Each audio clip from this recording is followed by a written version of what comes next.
बदलते मौसम में बच्चों को सबसे ज़्यादा खुशी होती है कि उनके लिए खाने पीने के ऑफर्स काफ़ी ज़्यादा खुल जाते हैं। That means they have a varieties and different choices to eat. लेकिन जहाँ एक और खाने पीने के लिए चीज़ें ज़्यादा अवेलेबल हो जाती हैं सर्दियों के मौसम में, ठंडों के मौसम में या बदलते हुए मौसम में, वहीं कहीं ना कहीं कुछ बीमारियां भी दस्तक देने लगती हैं इस मौसम की शुरुआत में। बच्चे क्या, जब वो बड़े ही उस बीमारी को समझ नहीं पाते, लेकिन उसकी पहचान करना बहुत ज़रूरी हो जाता है। मैं बात कर रही हूँ बच्चों में बढ़ता निमोनिया का खतरा। कहते हैं कि निमोनिया की शुरुआत खास तौर पे शुरू हो जाती है सर्दियों या स्प्रिंग के मौसम में। इसमें कितना फैक्ट है और क्यों बच्चे लगातार इसकी चपेट में आ रहे हैं, क्यों ये बच्चों को ज़्यादा अटैक कर रहे हैं, निमोनिया के क्या सिम्टम्स हैं, कैसे उससे बचाव कर सकते हैं, इसके अलावा क्या इंपॉर्टेंट गाइडलाइंस हैं इस दौरान बच्चों को देखने और समझने के लिए। आज कॉल फॉर केयर में हम बात करने जा रहे हैं निमोनिया इन किड्स पर।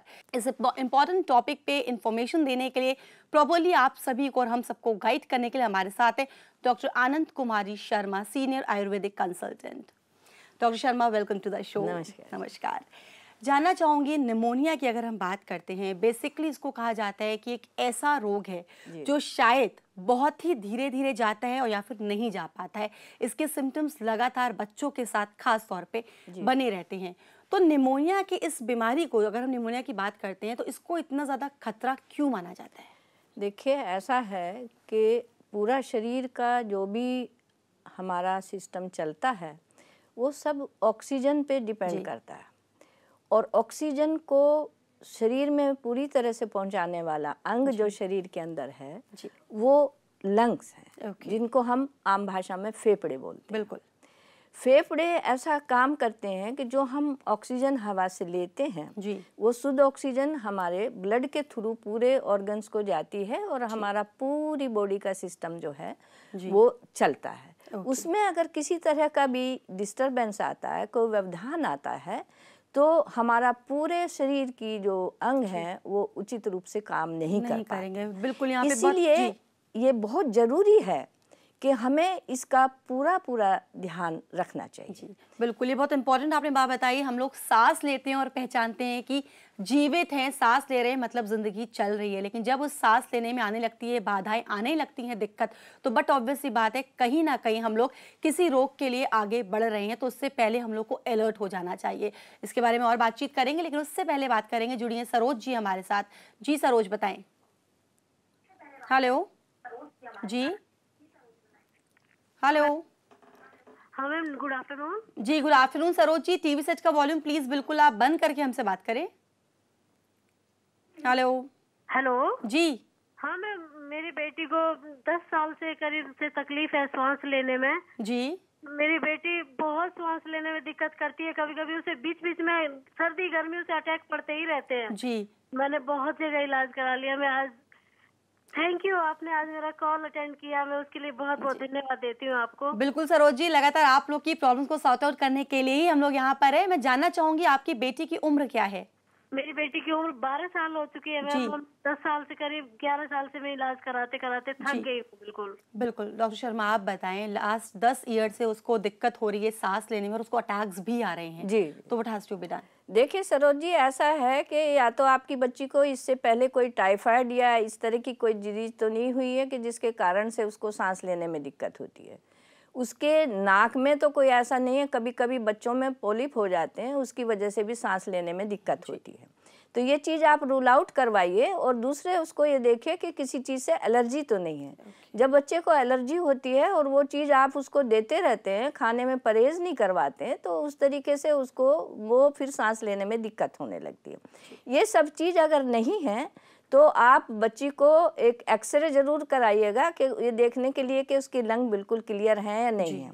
एक ब्लड टेस्ट भी कराइए। कभी कभी स्नोफिल बच्चे के बढ़ जाते हैं जब उसके पेट में वर्म्स, जिनको हम कहते हैं कि वर्म्स हैं बच्चे को, तो उसमें स्नोफिल्स भी कभी कभी ज़्यादा बढ़ जाते हैं, तब भी बच्चे को सांस लेने में और इसमें दिक्कत होती है।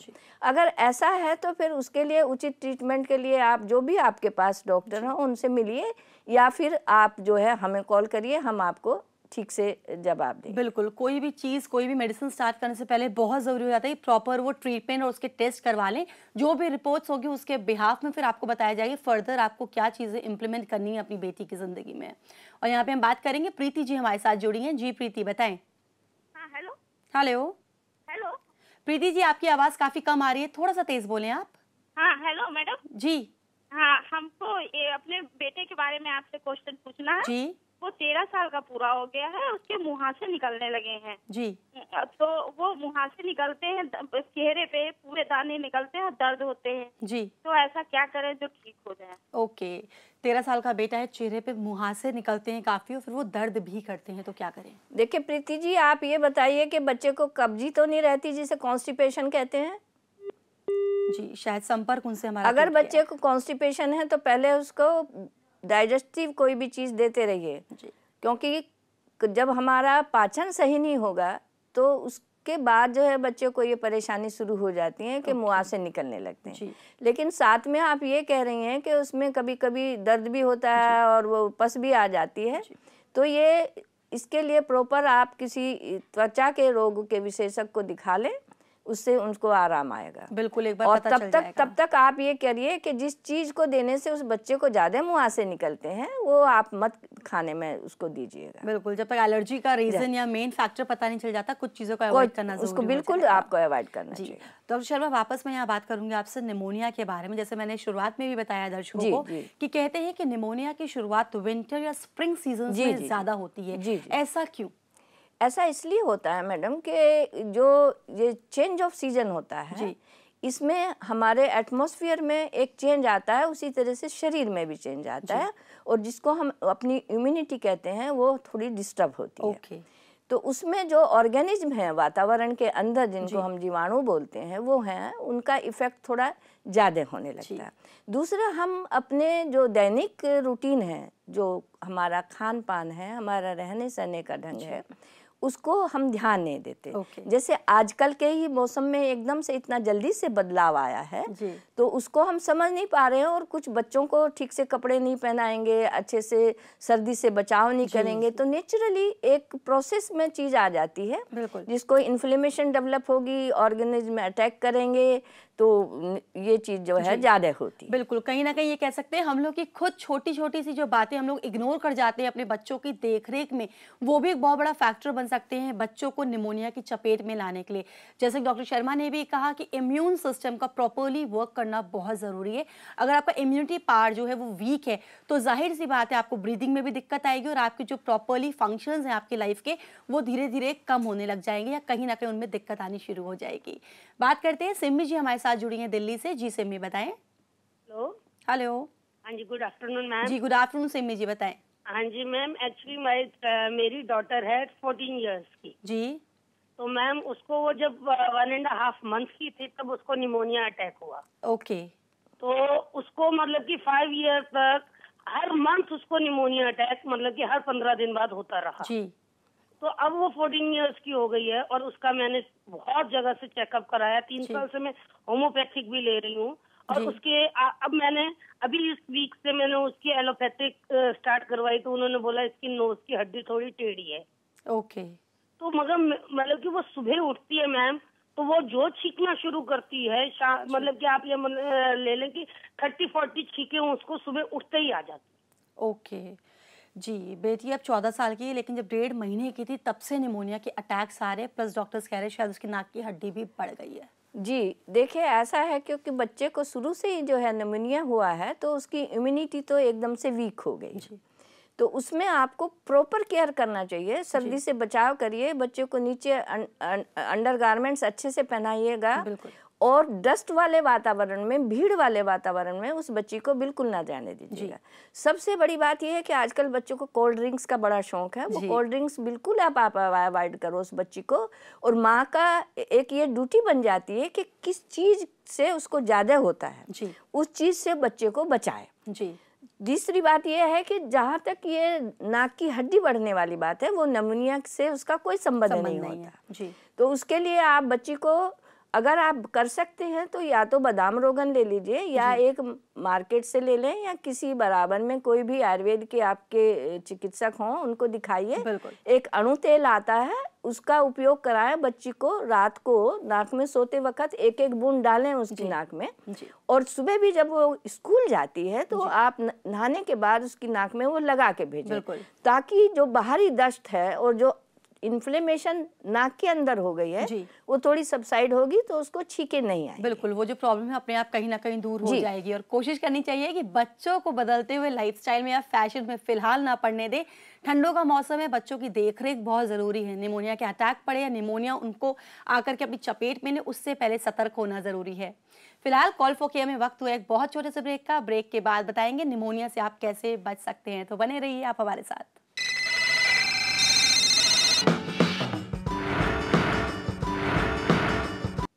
एक रिसर्च के मुताबिक कहा जाता है कि निमोनिया के मेजॉरिटी पेशेंट्स जिनका ट्रीटमेंट उनके अपने घर में किया जाता है कंपैरेटिवली टू हॉस्पिटल्स, जो हॉस्पिटलाइज्ड होते हैं और जो घर में रह के ट्रीटमेंट ले रहे होते हैं, घर में लोग जल्दी ईजिली रिकवर करते हैं। इससे साफ तौर पे जाहिर होता है अगर घर से हम शुरुआत करें किसी भी चीज़ की अच्छी तरह से, तो जाहिर सी बात है घर में टेक केयर बहुत प्रॉपरली हो सकती है और निमोनिया जैसे खतरे से बहुत ईजिली से बचा भी जा सकता है। बट वेरी ऑब्वियसली कि सारा कुछ जो भी होगा आपके डॉक्टर्स की गाइडलाइंस के अंतर्गत ही होगा।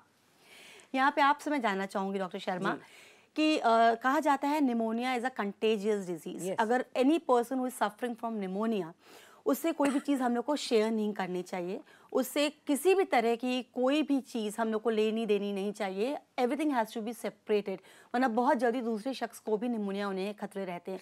कितना पर्सन इसमें सच्चाई है?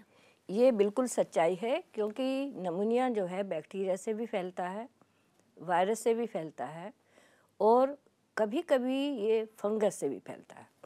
तो वायरस हो या बैक्टीरिया हो या फंगस हो, ये एक दूसरे के अगर उनका नाक का सिक्रीशन या म्यूकस या छींक एयर में जाएगी या लगेगी तो ये उनको भी ये ड्रॉपलेट इन्फेक्शन हो सकता है। That is very true. या जी बिल्कुल। तो इसीलिए इन चीज़ों से बचना चाहिए और कोशिश ये करनी चाहिए कि जो पेशेंट है या जिस बच्चे की रनिंग नोज है उसका हैंकी हमेशा एंटीसेप्टिक में वॉश करना चाहिए या डिस्पोजल यूज करना चाहिए, तो उसको अच्छे से रैप करके फेंकना चाहिए। बिल्कुल। और उसके कपड़े भी डेली एंटीसेप्टिक में वॉश होने चाहिए। बिल्कुल। अगर देखा जाए कहने और सुनने में ये सारी बातें शायद आपको हम सभी को बहुत जनरल लगेगी, लेकिन अगर इनकी डेप्थ में देखा जाया जाए तो आप खुद समझ सकते हैं कि ये छोटी ही बातें कल को जिंदगी में आने वाले बड़े खतरों से हमको बचा सकती हैं। यहाँ पर हम बात करेंगे, बबीता जी हमारे साथ जुड़ी हैं गुड़गांव से। जी बबीता बताएं। हेलो बबीता जी, अगर आप तक हमारी आवाज पहुंच रही है आप अपना सवाल कर सकती हैं। जी नेक्स्ट कॉलर यहाँ पे हमारे साथ जुड़ चुकी हैं। हेलो हेलो हेलो जी हेलो हेलो जी रूबी जी, आपकी आवाज बिल्कुल नहीं आ रही है, थोड़ा सा तेज बोले प्लीज। हेलो जी, शायद संपर्क यहाँ पे इनसे भी टूट गया है। जानना चाहूँगी निमोनिया से बचाव करने के लिए स्पेशली फॉर किड्स, बच्चों में किन चीज़ों को या क्या है सके किन हैबिट्स को ज़्यादा इम्प्लीमेंट किया जाए, ज़्यादा डेवलप किया जाए ताकि निमोनिया के खतरे से वो बच सके? जी यहाँ पे मदर की ड्यूटी बहुत ज़्यादा बढ़ जाती है जी, कि एक तो उनको अपना प्रॉपर हाइजीन अपनी, बच्चे की और घर की। ऐसा नहीं है कि बच्चे को ही आपने अच्छे से प्रॉपरली हाइजीन किया है, अपने आपने हाथ गंदे हैं, आप कोई अच्छी खराब चीज को छू के आ रहे हैं, उसी से आपने बच्चे को उठाया, आप फीड कर रही हैं बच्चे को तो बोतल प्रॉपरली स्टरलाइज नहीं की, आप कोई खाना दे रहे हैं बच्चे के तो बच्चे का बाउल आपने ठीक से स्टरलाइज करके बच्चे को नहीं दिया, तो उससे ये चांसेस ज़्यादा बढ़ जाते हैं। तो यहाँ पे माँ की जो है ड्यूटी सबसे ज़्यादा बढ़ जाती है कि जितने मंथ्स वाले बच्चे हैं जो प्रॉपरली किड हैं, 1 मंथ टू 12 मंथ्स, तो उनके लिए मदर को प्रॉपर हर चीज़, उनकी बोतल, पानी की बोतल है, मिल्क की बोतल है, बॉवल्स हैं, उनके सेपरेट कपड़े रखने चाहिए, उनके कपड़े अपने कपड़ों के साथ नहीं रखने चाहिए, क्योंकि हम लोगों में ये इतना अभी तक नहीं घरों में आ पाया कि अच्छे से स्टरलाइजेशन हम डेवलप करें। पर हम इतना तो कर सकते हैं कि छोटे बच्चे का कम से कम सेपरेट रखें और उनको जब भी टच करें तो अपने हैंड जरूर से वॉश करें। हैंड वॉश करने का भी ऐसा नहीं है कि आपने पानी से धो लिया और हाथ आपके साफ हो गए। हैंड वॉश जो है बहुत इम्पोर्टेंट चीज़ है, जिसको एंटीसेप्टिक से वॉश करिए और प्रॉपर उसको पीछे से, आगे से, नेल से, और जो क्रीज है, जो मेनली जो इन्फेक्शन होता है वो क्रीजेज में होता है। नेल्स की क्रीजेज हैं, फिंगर्स के क्रीजेज हैं, तो इनको प्रॉपरली जो है वॉश करके तब आपको टच करना। बिल्कुल, ये बात बहुत अहम है, क्योंकि जनरली हम लोग हाथ बस जा करके ऐसे ही धो लेते हैं, पर इतना ध्यान नहीं देते कि हमारे पास वायरस या बैक्टीरिया कहाँ से स्टार्ट हो सकते हैं। फिलहाल यहाँ पे बात करते हैं, बॉबी जी हमारे साथ जुड़ी हुई है दिल्ली से। जी बॉबी बताएं। हाँ जी। हेलो। हेलो जी। हेलो जी बॉबी, हम आपको सुन रहे हैं, अपना सवाल करें आप। हाँ, मेरे को थायराइड प्रॉब्लम थी, मेरा ऑपरेशन हुआ है। ओके। तो मेरे को सांस लेने में थोड़ी दिक्कत आती है जी। तो सुबह उठते सारी मुझे छींकें आनी शुरू हो जाती हैं और कंटिन्यूसली छींकें आती रहती हैं जी, और नाक भी बहती है। ओके।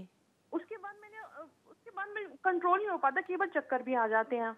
तो मैंने अभी घरेलू उपाय किया है, तुलसी वगैरह की चाय पीती हूँ, उससे थोड़ा फर्क है, लेकिन इतना ज्यादा फर्क नहीं पड़ रहा और एलर्जी हो जाती है, जैसे ऊन के कपड़ों से, कंबल से। तो क्या करूँ मैं? ओके, इनका थायराइड का ऑपरेशन हो चुका है, लेकिन उसके बाद से इनको कंटिन्यूस छींके और काफी प्रॉब्लम्स क्रिएट हो रही हैं। तो जैसा इन्होंने बताया कि इनको वूलन से एलर्जी है। हाँ जी। तो ये कम से कम सिंथेटिक वूलन जो बिल्कुल यूज ना करें और ट्राई करें कि उस तरीके का कपड़ा पहने जिससे कि इनको एलर्जी ना हो। बिल्कुल, एक बात। और जब इनको साइनोसाइटिस है तो इनको रात में दही तो बिल्कुल भी नहीं लेनी चाहिए। कोल्ड ड्रिंक्स बिल्कुल बंद कर देनी चाहिए और एकदम से हवा के एक्सपोजर से इनको बचना चाहिए कि एक कहीं अंदर आप आराम से गर्म में बैठे हैं तो एकदम जब कोल्ड एक्सपोजर आपको हो तो कम से कम आपको अपना सर ढक के बाहर निकलना चाहिए। दूसरे, आप एक काम करिएगा कि आप जो है ये अणु तेल लीजिए और अपनी नाक में एक एक बूंद डालिएगा।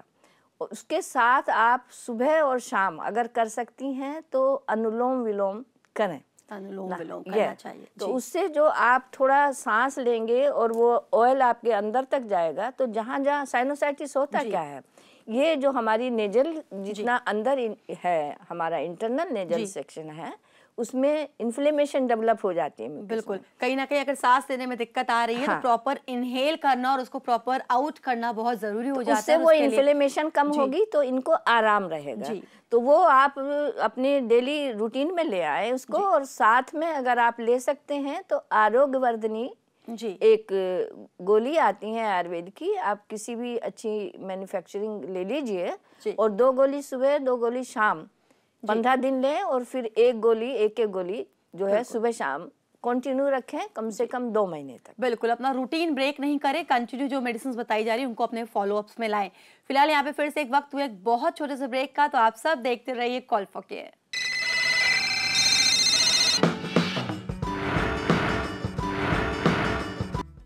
Precaution is always better than cure, health is wealth. ये सारी गाइडलाइंस हम लोग लगातार सुनते हैं, लेकिन उसको अपनी ज़िंदगी में इम्प्लीमेंट कितना करते हैं ये आप भी जानते हैं और हम भी जानते हैं। लेकिन बहुत ज़रूरी होता है कि कोई भी दिक्कत आए, डॉक्टर्स के पास भागने से पहले ज़रूरी है कि हम खुद देखें और समझें कि इसकी शुरुआत हमने कहाँ से की है, कहाँ पे हमसे गलती हो गई जो ये बीमारी या ऐसी कोई दिक्कत हमारे बच्चों को या हमको हो चुकी है। तो we have to start it from our house only, कि हम अलर्ट रहें और आने वाली दिक्कत से खुद लड़ना पहले सीख लें। यहाँ पे बात करेंगे, नीतू जी हमारे साथ जुड़ी हैं भिलाई से। जी नीतू बताएं।